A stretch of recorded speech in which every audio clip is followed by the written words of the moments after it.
Capítulo 19. El riesgo de jugar con piedras.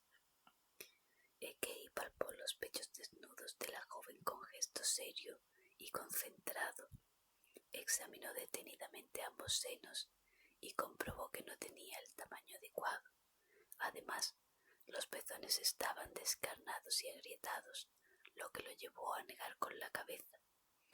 ¿Cuándo nació el niño? Hace 3 días, respondió el marido de la muchacha, un joven funcionario al que Ekei apenas podía considerar un adulto. Aquel hombre, inexperto e inseguro, observaba con aire preocupado las evoluciones del médico, sin atreverse a interrumpirlo. Junto al padre primerizo se encontraba una mujer a punto de entrar en la ancianidad, toda una matriarca cuyos ojos fruncidos de arrugas hablaban de una larga experiencia y una mayor severidad. Debía ser la suegra de la pobre muchacha, según dedujo, aunque no hubo presentaciones formales a su llegada. «Están secos», confirmó el maestro Inafune. «Apenas darán leche, así que deberán buscar una matrona que amamante al bebé. ¿Cómo lo han alimentado hasta ahora?» «Humedeciendo un paño con agua y jugo de limón», dijo la anciana con gesto torcido. «Pero el niño no deja de llorar». La suegra había hablado por primera vez en toda la consulta, y su lacónica explicación, junto con la descortés frialdad que le había brindado a Ekei en todo momento, dejaban claro que no les agradaba su presencia. «No es suficiente. El niño necesita leche». «Pero mi señora madre asegura que si el bebé toma otra leche que no sea la materna, enfermará», protestó el joven, al tiempo que miraba a la susodicha, que continuaba con la boca apretada en gesto desaprobatorio. «Si por lo menos lo amamantara alguien de la familia, pero mis hermanas dejaron de dar leche a sus hijos hace mucho tiempo». «Eso son tonterías», negó categórico el médico, hastiado de invenciones y supercherías. «En el campo es habitual que una mujer amamante a los hijos de otra cuando la madre no puede darles el pecho, y los niños crecen igualmente sanos y fuertes». «¡Qué horror!», exclamó la suegra. «¿Cómo puede comparar a los niños de un campesino con mi propio nieto? Lo que esa chusma haga no vale para nosotros. Son casi animales». Dicho esto, la mujer dirigió su indignación hacia su nuera. «Debería avergonzarte, una mujer tan joven que no es capaz de alimentar a su propio hijo. Debió exponerme a este matrimonio desde un buen principio». La joven madre, una muchacha que apenas habría cumplido 16 o 17 años, comenzó a sollozar, presa del sentimiento de culpa. «No hay por qué llorar», la tranquilizó el médico. «A muchas mujeres no les baja la leche después de dar a luz, sobre todo cuando son primerizas. Eso significa que no pueden ser excelentes madres ni que sus hijos vayan a enfermar. Me encargaré personalmente de buscar una matrona de confianza. Tu hijo estará en buenas manos». Y mientras se enjuagaba las manos antes de irse, Ekei dedicó una mirada severa a la suegra de la joven, hasta que ésta apartó los ojos y comenzó a abanicarse con expresión airada. Para algunas familias, el que fuera él quien los visitara en lugar de la jefa médica era una afrenta a su categoría dentro de la intrincada jerarquía del castillo. Pero Ekei se sentía por encima de aquellas disputas cortesanas a las que muchos consagraban su vida. Solo le preocupaba el que, indistintamente de que mermara la posición social de aquellos a los que visitaba. A lo mejor, a lo largo de la tarde, llegará una nodriza que alimentará al bebé, y un ayudante traerá un ungüento para aliviar la piel agrietada de la madre. Mientras tanto, baña al niño en agua caliente con hojas de lirio. Esto evitará que enferme». El joven matrimonio se despidió con una profunda reverencia, pero la matriarca se limitó a verlo marchar mientras abanicaba con ritmo furioso. «Ese médico es un patán», dijo la anciana cuando Ekei hubo cerrado la puerta. «Te has tomado tu tiempo», protestó Asaemon Ikura, que lo estaba esperando junto a la penúltima puerta del castillo. Se encontraba bajo los andamios de madera que recorrían el perímetro interior de la muralla defensiva, y un amplio sombrero de caña ocultaba sus ojos. No había atardecido aún y los últimos visitantes atestaban los pórticos interiores en su lenta retirada. Asaemon, desde su posición en penumbras, podía observar el gentío sin apenas ser atisbado. «Aún no he terminado. Solo he venido a avisarte de que no podré acompañarte», dijo Kei. «Sabes, si no fuera porque me traes de vuelta cuando ni siquiera me tengo en pie, haría tiempo que te habría dejado por otro compañero de borracheras. Ningún amor es tan fiel». «No soy tu compañero de borracheras», respondió el médico. «El único que se emborracha eres tú. Yo soy el que soporta tu mal carácter cuando estás ebrio y el que evita que los bakutos se cobren sus deudas con tus dedos». El samurái sonrió y el gesto contrajo la fea cicatriz que le cruzaba el rostro. «Entonces, el misterio es descubrir por qué, aún así, insistes en acompañarme». «Esta noche no lo haré. No he terminado con mi último paciente. Necesito encontrar una nodriza que pueda amamantar a su bebé». «Una joven madre, dijo Asaemon, y ensanchó su sonrisa con expresión malévola. «Apostaría a que te has inventado alguna excusa médica para verla desnuda, incluso manosearla delante de su maridito. ¿Qué te habrá dejado hacer sin más? Podría apostar a ello, y esta vez no perdería ningún dedo». «No deja de sorprenderme lo reducida que es tu visión de la vida». «La vida es muy simple, amigo mío, más de lo que la gente cree», respondió el samurái cogiéndose de hombros. «Y no debo andar desencaminado cuando ni siquiera lo has negado. Procura encontrar el camino de regreso. Los taberneros de Fukui no quebrarán porque una noche no agote sus existencias de sake. ¿Estás seguro de que quieres perderte la diversión? Conozco a las mujeres de pechos generosos que bien podrían amamantar a ese niño». El maestro Inafune sacudió la cabeza al tiempo que levantaba la mano para despedirse. Mientras se alejaba, escuchó a Ikura reír con ganas a su espalda, y él mismo no pudo evitar una sonrisa ante la cínica actitud del extravagante samurái. Cruzó los brazos en el interior del Laori y se encaminó hacia el Honmaru con las palabras de Asaemon rondándole la cabeza. «La vida es más simple de lo que la gente cree».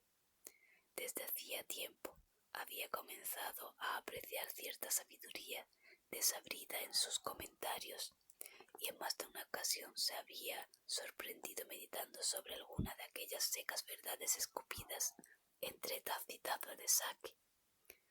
Asaemon el filósofo, pensó divertido Ekei, y volvió a sonreír.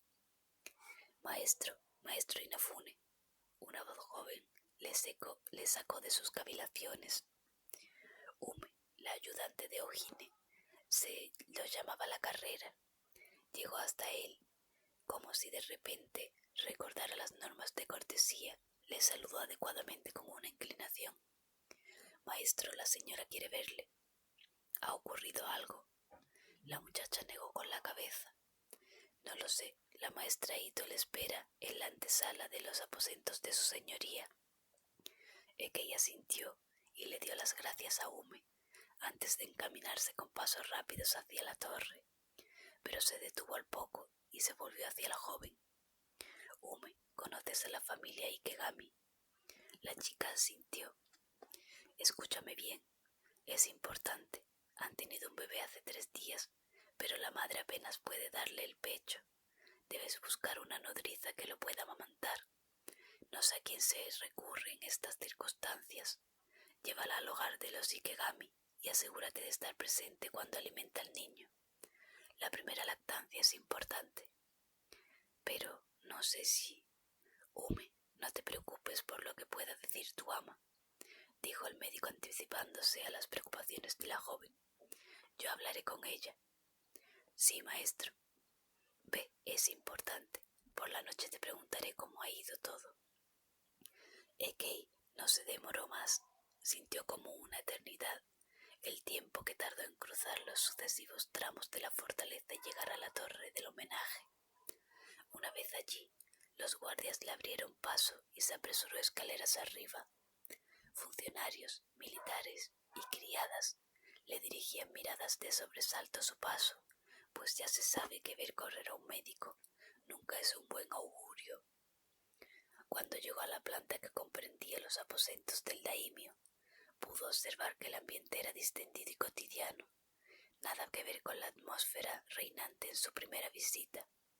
Así que recobró la postura, se tomó un momento para alisarse la ropa y ceñirse el katajino, y adaptó su paso al sereno discurrir de la vida del castillo. Una sirvienta de su señoría lo recibió con una respetuosa inclinación antes de conducirle con pasos cortos a través de varios pasillos y antecámaras, cada una custodiada por 2 samuráis. Las galerías eran largas y sin recovecos, alumbradas con hileras de lámparas de pie que quemaban cera perfumada. A cada paso, la tarima de madera chirriaba con el peculiar trino del ruiseñor. Mientras seguía aquella mujer de aspecto menudo, Ekei conjeturaba por qué la habían convocado a los aposentos del daimio. En el recibidor, que precedía a la sala de audiencias, aguardaba Ojine, arrodillada en el extremo de la habitación con su yakuro a su lado. La última puerta, flanqueada por 2 samuráis de la guardia personal de su señoría, permanecía sellada formando con sus 2 hojas una vista de la costa de Fukui, tal como debía verse desde la más alta terraza del castillo. Ekei Inafune se arrodilló junto a la jefa médica, pero ni siquiera Ojine desvió la mirada para saludarle. Me ha mandado llamar, dijo Kei, un saludo que era más bien un interrogante. Así es, su señoría desea que observemos su estado de salud. Se trata de un examen rutinario. Debo entender entonces que me permitirá participar en la consulta, señaló el maestro Inafune, confundido por el súbito cambio de opinión que se había dado en la rigurosa médica. Usted se limitará a acompañarme, permanecerá en un segundo plano y observará sin decir nada. Está aquí porque mi padre considera apropiado el que usted asista a las consultas de su señoría. Finalmente, la entrevista con Inushiro Ito parecía haber dado sus frutos. Se dijo Kei, que se guardó muy bien de exteriorizar su satisfacción. Preferiría que me hubiese avisado con más antelación, se permitió apuntar. Así me habría preparado adecuadamente y habría traído mi yakuro. No lo necesita. Como le dije, se limitará a acompañarme. Si tiene algo que decir, me lo comentará en privado tras la consulta.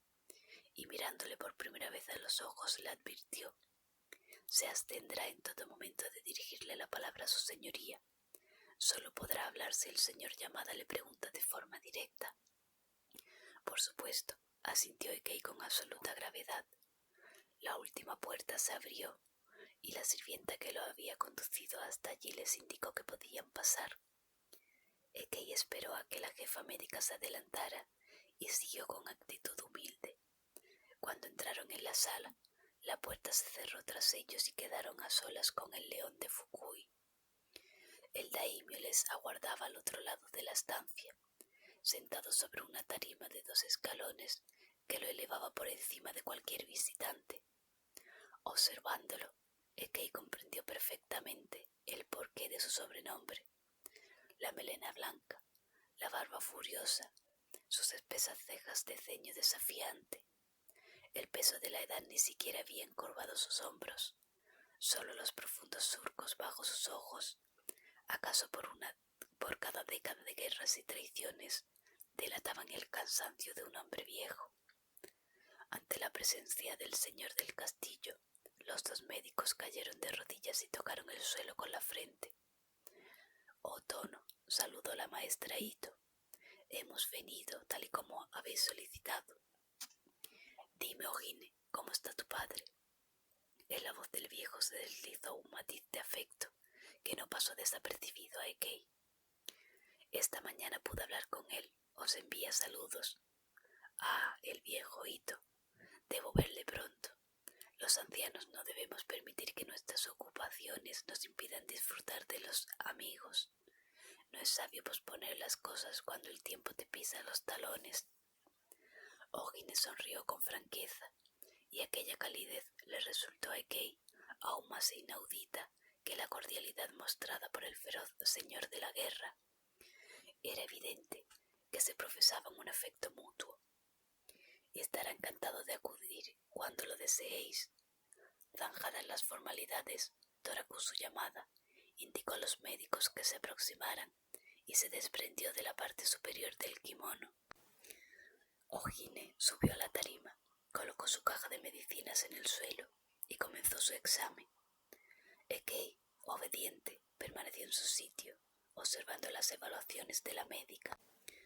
Pero sus ojos no buscaban trazas de enfermedad ni indicios de futuros problemas de salud en el cuerpo del daimio, que por lo demás parecía perfectamente sano, sino que estudiaba las maneras de aquel hombre, intentando vislumbrar un fugaz reflejo de su auténtica alma. Solo al cabo de un buen rato reparó en un elemento curioso a un lado de la tarima, apenas iluminado por los cirios que ardían en la sala. Había un elaborado tablero de Go, un juego de ingenio especialmente apreciado por algunos samuráis. Se decía que un buen jugador de Go era también un buen estratega en el campo de batalla, pues en ambos casos la victoria descansaba sobre los mismos fundamentos: predecir los movimientos del adversario y engañarle sobre las intenciones de los propios.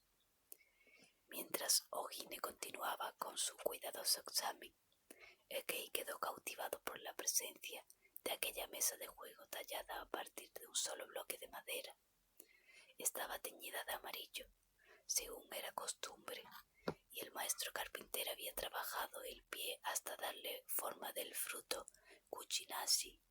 Algo en los recovecos de su mente le decía que esa mesa podía ser la llave que liberara de sus cadenas, lejos de la estricta supervisión de la jefa médica, o sería una idea descabellada producto de su impaciencia.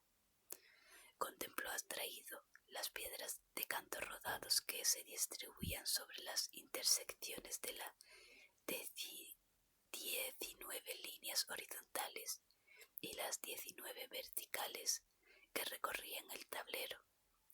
La batalla se decantaba claramente a favor de las blancas, aunque aún no estaba concluida.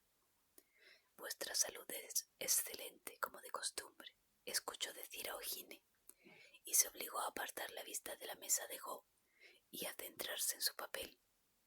Torakusu Yamada se vestía asistido por la médica, y cuando el kataginu descansó de nuevo sobre sus hombros, la mujer bajó de la tarima y se arrodilló junto a Ekei, que había permanecido inmóvil durante toda la visita. «Gracias por tus cuidados. Por favor, trasládale mis mejores deseos a tu padre». «Así será», asintió la médica y se volvió a inclinar hasta tocar el suelo. A continuación se incorporó y se dirigió hacia la salida. Ekei, sin embargo, permaneció de rodillas en su sitio.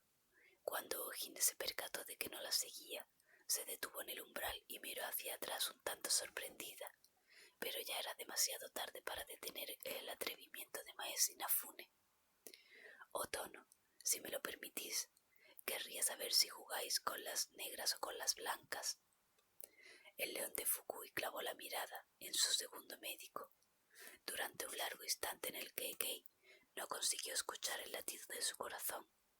Torakusu Yamada sopesó cómo reaccionar ante aquella ruptura del protocolo. Luego desvió la mirada hacia el tablero y guardó silencio. «Siempre juego con las blancas», dijo finalmente. Ekei asintió con gravedad. Sois un hábil jugador, mi señor. Haría falta ser un gran estratega para darle la vuelta a esa partida. La partida está ganada. Las negras no tienen manera de evitar la derrota, aseveró el daimio con voz tajante. Por supuesto, oh Tono. Ekei se inclinó con sumisión y se incorporó para retirarse. Mientras lo hacía, el daimio no apartó la mirada del tablero. Aguarda, ordenó Torakusu Yamada. ¿Insinúas que serías capaz de ganar esa partida? Podría intentarlo. Si derrotar a un señor en su castillo no se castiga con la muerte, se permitió añadir con cierta ligereza. Sabía que estaba arriesgando demasiado con aquel comentario mordaz, pero la breve sonrisa que afloró en los labios de Torakusu Yamada le permitió respirar tranquilo. No sabía que los médicos estuvieran tan interesados en el antiguo juego del Go, dijo Torakusu. Quizás el mío sea un caso peculiar, oh Tono. Si alguna vez tenemos la oportunidad de jugar, con gusto os hablaré del gran maestro que me enseñó sus secretos. El daimio volvió a sonreír, como si aquel inusual descaro le divirtiera por alguna razón concreta, y se limitó a despedirles con un gesto de la mano. Ekei, sorprendido respondió con una profunda reverencia y se encaminó hacia la salida desde donde Ojine lo apuñalaba con la mirada. Sabía que estaría furiosa, pero no se puede pretender cruzar el mar sin capear algún temporal. Después de aquello, solo le restaba aprender los rudimentos del juego cuanto antes. Aquella mañana Inafune despachó pronto sus obligaciones y bajó a la ciudad.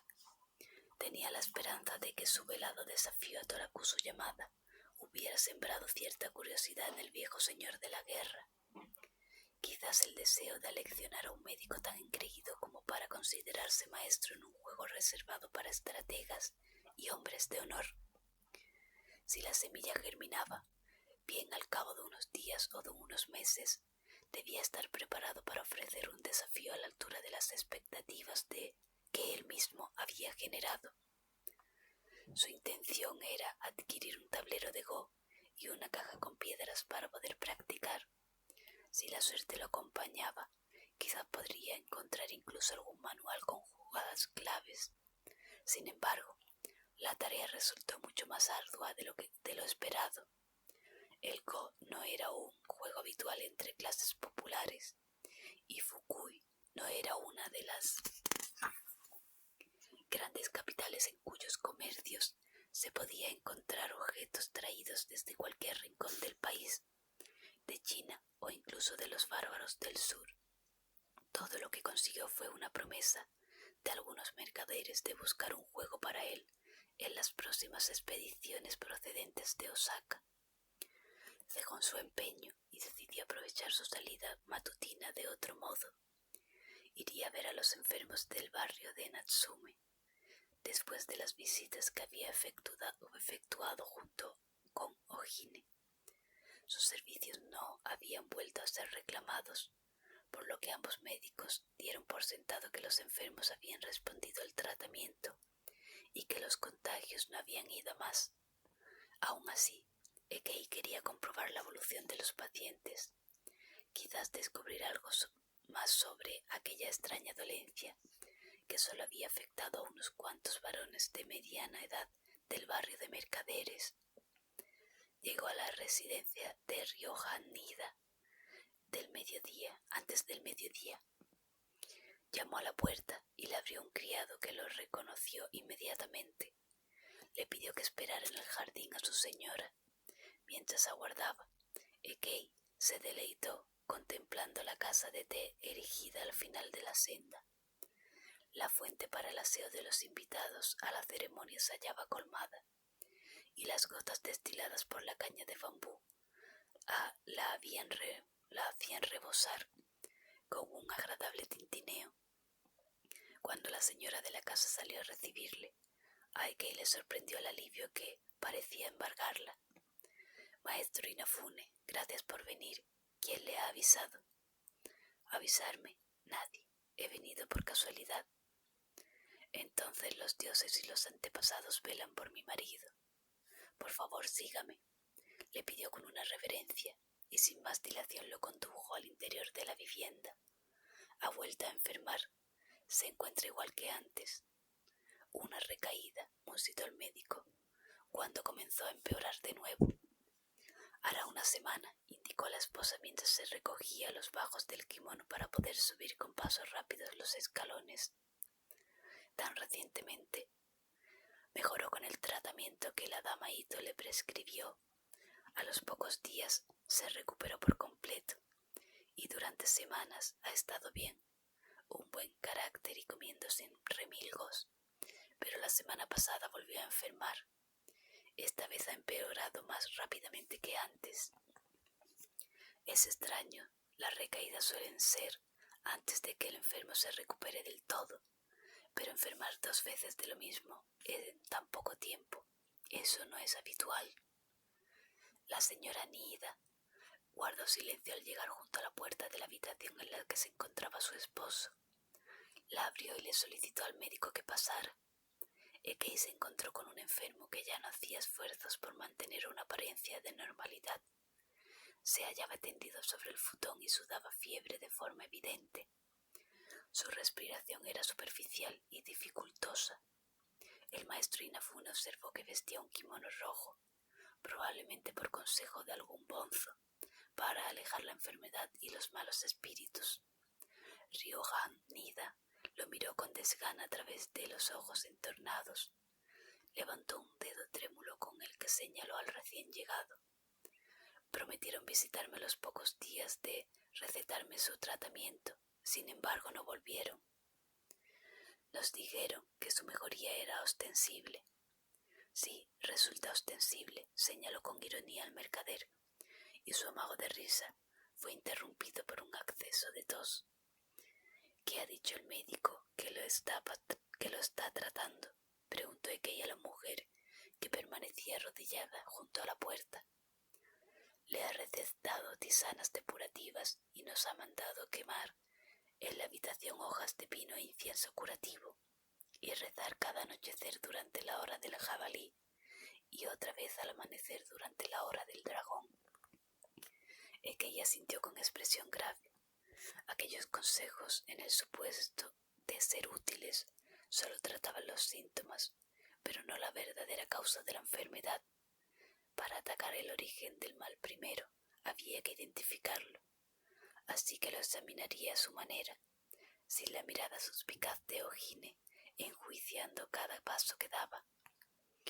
Le indicó a la esposa de Niida que le ayudara a incorporarlo y a abrirle la parte superior del kimono. El médico aproximó la oreja al pecho de su paciente.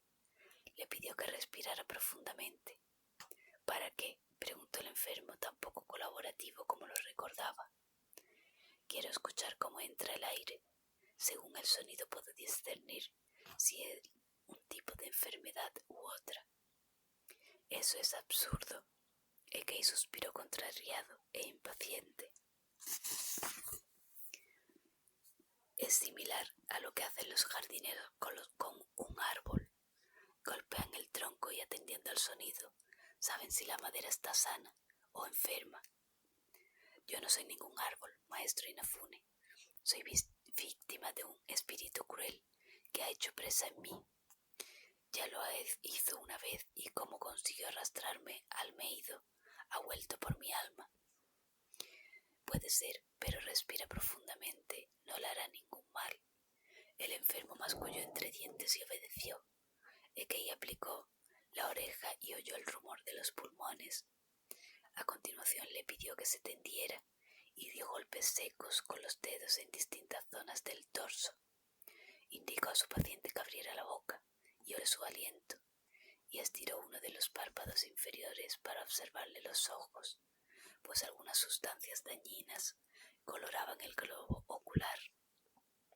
Una vez concluido su examen, Ekei guardó silencio con expresión meditabunda. Su juicio volvía a ser el mismo. Los síntomas indicaban algún tipo de intoxicación, quizás algún pescado en mal estado, pero ¿por qué nadie más había enfermado entonces en la casa? Ya en su momento Nida les había asegurado que compartía mesa y alimentos con su esposa. Por el mismo motivo debía descartarse una enfermedad contagiosa, pues nadie más en la casa se había visto aquejado del mismo mal. ¿Podrá curarle, maestro? Ekeis no se atrevió a asegurarlo. Abandone el tratamiento que le ha puesto su médico y repita el que le aconsejó la señora Ito. Si fue eficaz entonces, debería serlo también ahora. Pero, ¿qué es lo que sucede? Aún no lo sé, pero si no descubrimos el origen de su mal, corre riesgo de recaer una y otra vez. Hay que expulsar al espíritu, musitó el comerciante con los ojos cerrados, tendido de nuevo y envuelto entre mantas. Ekei se puso en pie y salió de la estancia, seguido por la mujer, que le cerró la puerta tras ellos, dejando a su marido a solas. El médico le informó de que al día siguiente volvería con su caja de medicinas y atendería personalmente a su esposo. Tras despedirse de ella, se encaminó hacia las viviendas de los otros mercaderes que había visto con Ojine hacía ya cerca de 2 meses.